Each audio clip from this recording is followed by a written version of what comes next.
Guyana Police Force unearthed multiple marijuana farms on Fort Nassau in the Berbice River. Guyana's government is in talks with Mount Sinai Healthcare Operational Company about modernizing the country's healthcare system. Dr. Van West Charles versus Kaieteur News. High Court grants $10 million in damages for defamation of character. In the region, U.S. slams Cuba intimidation tactics before planned protests. And internationally, COVID. Austria imposes lockdown for unvaccinated.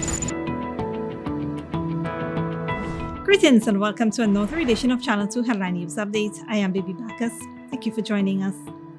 Yesterday, President Dr. Irfan Ali met with an executive team from the renowned New York-based Mount Sinai Healthcare System at the Arthur Chung Convention Center. President Ali was joined by Vice President Dr. Barry Jaglio and Minister of Health Dr. Frank Anthony. Discussions centered on the modernization of Guyana's healthcare system. The visiting delegation included Mount Sinai International President Sabosh Dorotovic, Senior Vice President of Medical Affairs Richard Amirian, Executive Vice President Arthur Klein, and Manager Amir Danraj. After the meeting, Dr. Klein said that healthcare would be key as Guyana continues to develop. That as the country becomes more evolved, developed, and sophisticated, one of the most important investments the country needs to make in its people is healthcare. And we're here to work with the President in defining a plan for the development of more sophisticated healthcare, also healthcare access improvement, what we can do not only in Georgetown, but in the rest of the country. And I think this is a nice alignment and marriage of the sophisticated healthcare system in the United States that really is impressed by the leadership of the country wanting to invest in its people. And we believe the investment in healthcare and in education, by the way, are the two most important investments. The Executive Vice President noted that both parties were enthusiastic about the collaboration. I think we had very positive conversations. I think there was a complete alignment between the President, the Vice President, the Minister of Health, and some of our thoughts. It's a complex process to solve. We understand there are things we can do immediately. We understand there are things that would be a 4 or 5 year plan. We understand that there's a process that involves not only investment in healthcare, but investment in infrastructure, etc. But I think we all walked away with the President's enthusiasm for working with us. I think he walked away with our enthusiasm for working with him, and we both walked away with the same. In New York, the hospital network is structured around 8 hospital campuses. It includes more than 6,600 primary and specialty care physicians and 13 ambulatory surgical centers. The Guyana Revenue Authority will be moving its licensed revenue operations from Smythe and Princess Street to GRA's parking lot, Lamaha Railway Embankment, Camp and Lamaha Streets. Operations at this new location will take effect from Monday, November 29, 2021. The office at Smythe Street will be closed on Friday, November 26th from noon to facilitate the relocation. The hours of operation at the Railway Embankment facility will be on Mondays to Thursdays from 7 a.m. to 3:30 p.m. on Fridays from 7 a.m. to 2:30 p.m.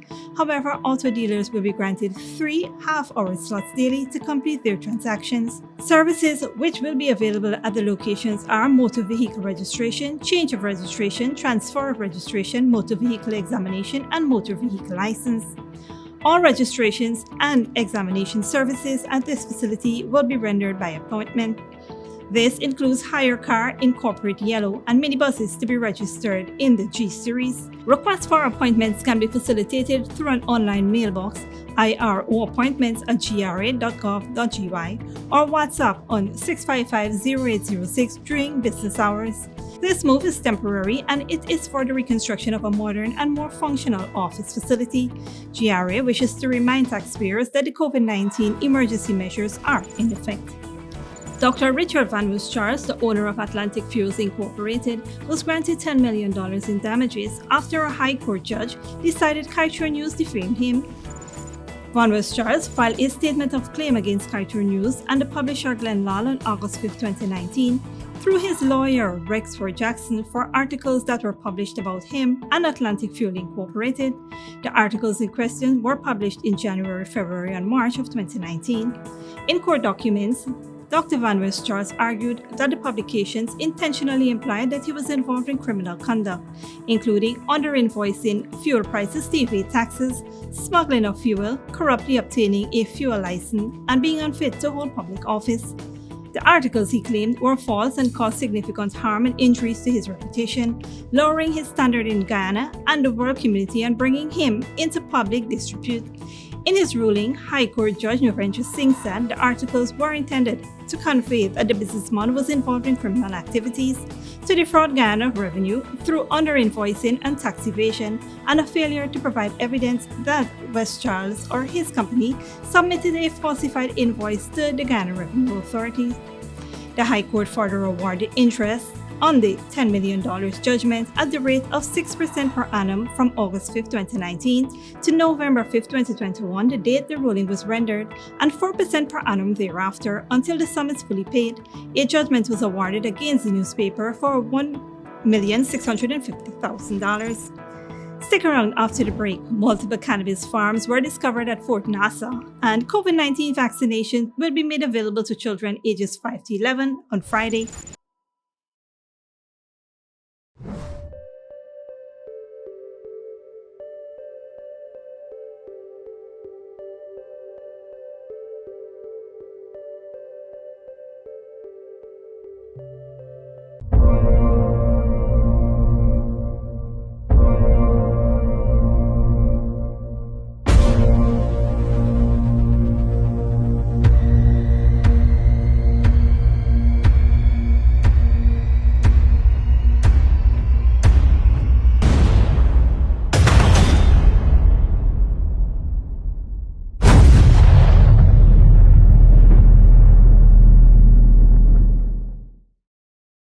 When you need money and you gotta get it fast, Creative Jewelry and Pawn Shop is the place for that confidential transaction in a quiet and secure location. You'll get the highest value per pennyweight for your gold and also enjoy the lowest interest rates and longest payback period too. Yes, for that instant transaction to solve a pressing financial problem. That Creative Jewelry and Pawn Shop, 46 Boyle Place, that's between the Ministry of Housing on Brick Dam and White Castle Fish Shop. Be your first and only choice. Creative Jewelry and Pawn Shop, safe and sound, solid and secure, always there for you. Telephone 231-7878 and 223-8955. For decades, milk has remained the same, until now. Introducing the Great Dairy Full Cream Milk from Alabama Trading. Enriched with vitamins A to D and calcium to promote healthy teeth, strong bones, and vitality. Great Dairy Milk is delicious and fortified to encourage healthy cell growth within the body. No wonder it's the #1 brand of milk produced in Ireland. Now available nationwide in 400-gram packages at leading supermarkets and wholesale vendors. Distributed by Alabama Trading.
Furnishing your home or office has never been easier. Here at Kissoon's, our inventory of locally made and imported furniture, offered at amazing prices, will leave you wanting more. From vinyl, floor rugs and carpets, bedroom, dining and living room sets, mattresses, pillows, office desk, chairs and filing cabinets, outdoor benches and tables. We have a piece of furniture for every room imaginable in your home or office. Check out our flagship store at Industrial Site Rijnveld or one of our branches in New Amsterdam, Port Morant, Riverton and Camp Street. Kissoon's Furniture, furnishing homes for over 50 years.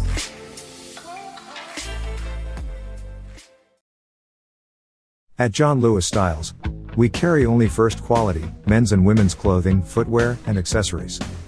As authorized dealers, our items come directly from the manufacturing brands and are available in all sizes and colors. What we sell was never on display in another store. It's time you know the truth about what you buy. Come visit us on Waterloo Street. John Lewis Styles. Simply different.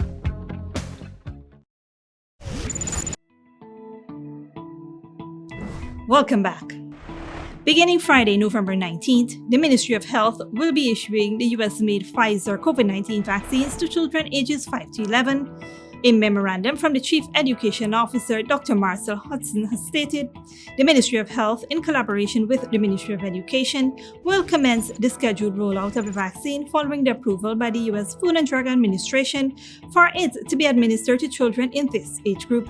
The Health Minister, Dr. Frank Anthony, said the ministry will continue going into schools and working with the Education Ministry to ensure children in that age group are vaccinated. Guyana started administering the vaccines to children ages 12 to 17 in August of this year, and while there was a positive start, it has now slowed with just about 39% receiving the first dose. The Health Minister is advising parents to ensure their children are immunized so that they can return to school. Similar to the rollout of the Pfizer vaccines to children ages 12 to 18 category, these younger children will be able to receive the vaccines at specific schools close to them. The schedule for this is expected to be published and circulated shortly. Pupils who are now entering grade 7s or Form 1 can return to their respective primary schools or nearby schools that are administering the vaccines to get theirs. Parents can also opt to get their children vaccinated at any of the 100 fixed sites across the country. Ranks of Regional Division 6 carried out an eradication exercise on Monday, November 15th on the west bank of Fort Nassau, Berbice River, and destroyed cannabis plants and dried cannabis. The police ranks discovered 4 farms with approximately 120,000 cannabis sativa plants. The plants range from 1 foot to 6 feet in height. They also discovered a camp with about 450 pounds of dried cannabis in the drying area. The ranks destroyed the camp, dried cannabis, and cannabis plants by fire. The estimated value for the plants and dried cannabis are $115 million.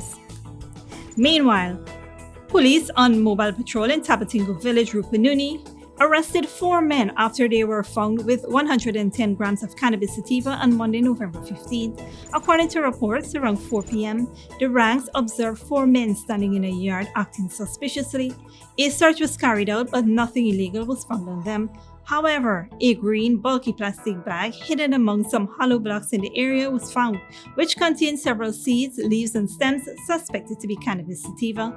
They were told of the offense, cautioned, arrested, and escorted to the Lethem police station along with the suspected narcotics, which were weighed in their presence and amounted to 110 grams. The suspects were placed in custody as investigations continue. Don't go away after the break. U.S. slams Cuba intimidation tactics before planned protests, and in Poland's forest, refugees fall gravely ill amid border row. But before that, here's the bridge retraction schedule.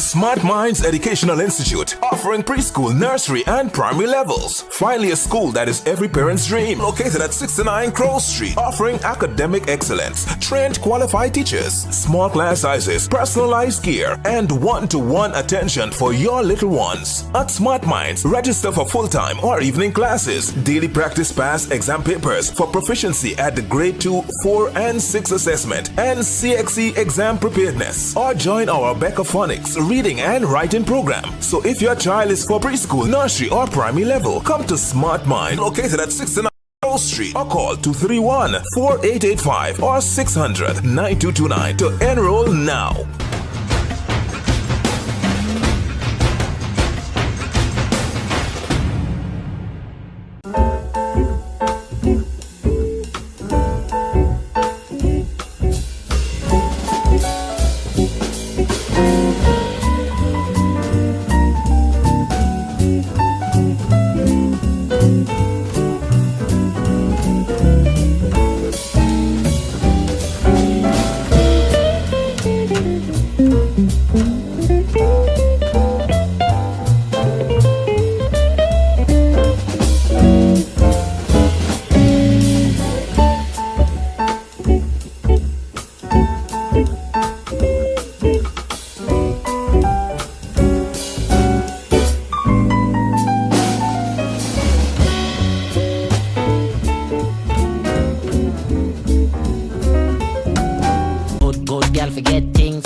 Problem, Granny? I want money for borrow for those surgery. I was dancing and I fall and fracture my hip. If you need some quick money, you should check Lender's Jewelry and Pawn Shop. Lender's Jewelry and Pawn Shop, lot 238 South Road, Border, Georgetown. Get jewelry made to order in just 72 hours. We also accept vehicles. Lender's, best rates, longest payback period. Boys, I get through. Plus, I could dance again. Lender's Jewelry and Pawn Shop. Survival Shopping Complex brings to you its delivery service, Shop through WhatsApp. This process is simple. All you need to do is call or message your grocery list to 613-9683 and we will select your items for you and have them delivered directly to you, even out of town. This is convenient because we can stay on the phone with you as we select your favorite brands. We're happy to do your shopping for you. Contact us on WhatsApp today and shop price smart at Survival Shopping Complex. Kingdom-based taxi service, transportation for every occasion. Short drop, airport, weddings, funerals, and much more. We're located at Lot H. Durbin and Vicingen Road, next to Green City Bar. For honest, efficient, and reliable service, call Kingdom-based taxi service at 648-5959 or 227-7937. You can count on us.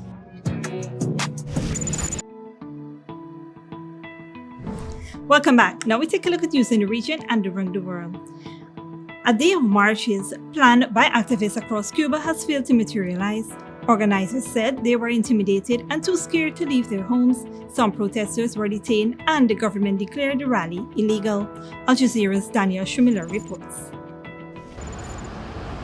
It was a day of tension across Cuba, with reports that the security forces and pro-government supporters prevented activists from leaving their homes for planned marches to call for greater freedom and the release of political prisoners.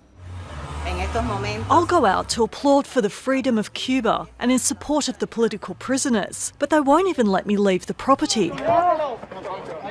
Several people were detained, and on the eve of the planned marches there were sporadic clashes between pro and anti-government activists. The authorities on Sunday also prevented the most prominent protester, Junior Garcia, from leaving his home for a solo demonstration. My house is under siege. The entire building is surrounded by agents of the state dressed in civilian clothes, passing off as residents, as they usually do. This does not surprise any Cuban. There are cars on all corners and groups at the bottom of my building by the stairs.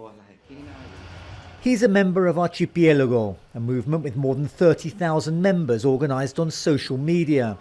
It grew out of spontaneous mass protests in July calling for greater democracy. The authorities arrested several hundred activists. President Miguel Díaz-Canel thanked supporters for defending Cuba and said they just wanted to live in peace.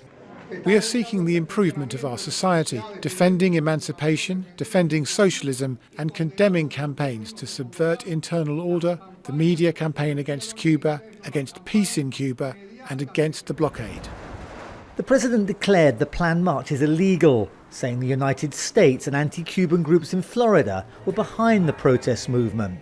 It's a claim denied by the activists, who say repression is the only recourse the government has left. That the government has declared in black and white for the first time in many years that in Cuba you cannot exercise any right, even human rights, if you are going to use it against the political model, against the social. Cuba has decreed that its model of socialism should remain forever. However, increasing numbers of younger Cubans are challenging that assertion and say that if they can't march, they will find alternative ways of making their voices heard. Daniel Schweimler, Al Jazeera. Internationally, the thousands trapped at the border are caught in the middle of a diplomatic spat and paying the price with their health and sometimes their lives. With the Polish winter fast approaching, refugees are increasingly desperate to flee their precarious position, caught in a political maelstrom between Belarus and the European Union. Clinging on to hope at the gates of Europe, exhausted, cold and at the mercy of border guards, Belarusian state TV shows thousands of asylum seekers and migrants trapped at the border, now moving even closer to Poland and closer to a tense standoff with border troops. Belarusian leader Alexander Lukashenko says he's working to return migrants to their homes and will retaliate against more sanctions. On the other side of the border, the human toll of this crisis got a name and a face. In a small village of the minority Muslim Tatar community in Poland, a funeral was held for 19-year-old Ahmad al-Hassan, a Syrian from the city of Homs, who drowned in a river after crossing the border. A friend who survived said Belarusian troops pushed him into the water. His last rites held by a people who never knew him, in a land he wanted to cross through, and then on to a better life. Ahmad al-Hassan got caught in the middle between a human tragedy and a geopolitical power play, stuck in between a country giving him false hope about easy access to Europe and the other refusing to let him in, a 19-year-old who probably never heard about a political standoff between Belarus and Moscow on one side and the European Union on the other. For the Tatars, who themselves were given refuge in Poland some 600 years ago, the crisis at the border is painful to witness. It's a human tragedy. I'm sitting here in the mosque in my warm coat. I can always have hot tea, but what about them? I can't sleep at night when I think about it. To stop people from traveling to Minsk, EU foreign ministers are suggesting to temporarily make Minsk airport a no-fly zone. Countries like Iraq and Turkey have already been banning people from flying to Belarus, and some airlines have stopped flying altogether. But this still hasn't stopped people from trying to make the trip that is increasingly taking lives, like those of Dilir and Khalid, two young Kurdish men from Iraq who died from illnesses trying to reach Europe. For their families, there will at least be a funeral back home. For Ahmad al-Hassan, family members can only watch the ceremony on a phone. There's a Muslim cemetery here, so it's the right thing to do. Hopefully the family will come one day looking for the grave, and local people will show them the way. A life cut short on a journey driven by hope and determination. A determination that won't stop others trying to complete the journey that Ahmad could not. Step Vassen, Al Jazeera, Boheniki at the Polish border. And finally, a nationwide lockdown has gone into effect in Austria for people who have not been vaccinated against COVID-19. They can now only leave their homes for essential activities including shopping, medical visits, or to get vaccinated. Al Jazeera's Dominique Kane reports. Just to be allowed outdoors, these people must be able to prove they've either been vaccinated or recently had COVID, what's called in German the 2G-Regel or 2G rule. If not, they're breaking the law and face a fine of up to €1,450. Ministers say the low uptake of the vaccine and the high number of new cases meant they had to act. The incidence among vaccinated people is declining, but it continues to rise exponentially for the people who are not vaccinated. Currently, the incidence for unvaccinated people in the 18 to 59 age group is over 1,700. So from Monday, there will be a lockdown for the unvaccinated here. Across the border in the German state of Bavaria, many communities are facing the same threat. There too, ministers are urging all the unvaccinated to get the jab. In 3 German states, the incidence of COVID is already more than 500 per 100,000 residents. In all 3, the 2G rule is either in place or about to be implemented. But at a federal level, there seems no clear policy. Unlike the situation in Austria, the caretaker government here is in office, but not really in power. The politicians who matter are still trying to build a majority in parliament. And while they argue over who gets which ministerial job in the next few weeks, it's what COVID might do in the next few days that many people in wider society are worrying about. This intensive care unit in Munich is one of many across the country which are full of COVID patients, with the prospect of more to come. If we look at the new infections registered in the past 2 weeks, we see an increase from 30,000 to 50,000. This also shows up in the occupancy rates. Intensive care patients have doubled, and these 50,000 people who have tested positive now will come to us this week or next week. So the future looks quite dark, I would say, and we're quite worried about how we are going to take care of all these people. Official EU figures suggest around 2/3 of the population have been fully vaccinated. For them, it means attendance at festive events like these in Vienna are no problem. But for the third who remain unvaccinated, at least in Austria for now, lockdowns are looming. Something similar may soon be coming to Germany. Dominic Kane, Al Jazeera, Berlin. And that is it for today's regional and international news. Here now is your 3-day weather forecast.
And that is all for this edition of Channel 2 Headline News Updates. Tune in on Wednesday at 7 p.m. for another episode. Be sure to subscribe, like, and follow us on Facebook and YouTube. Until then, please take care of yourself and each other.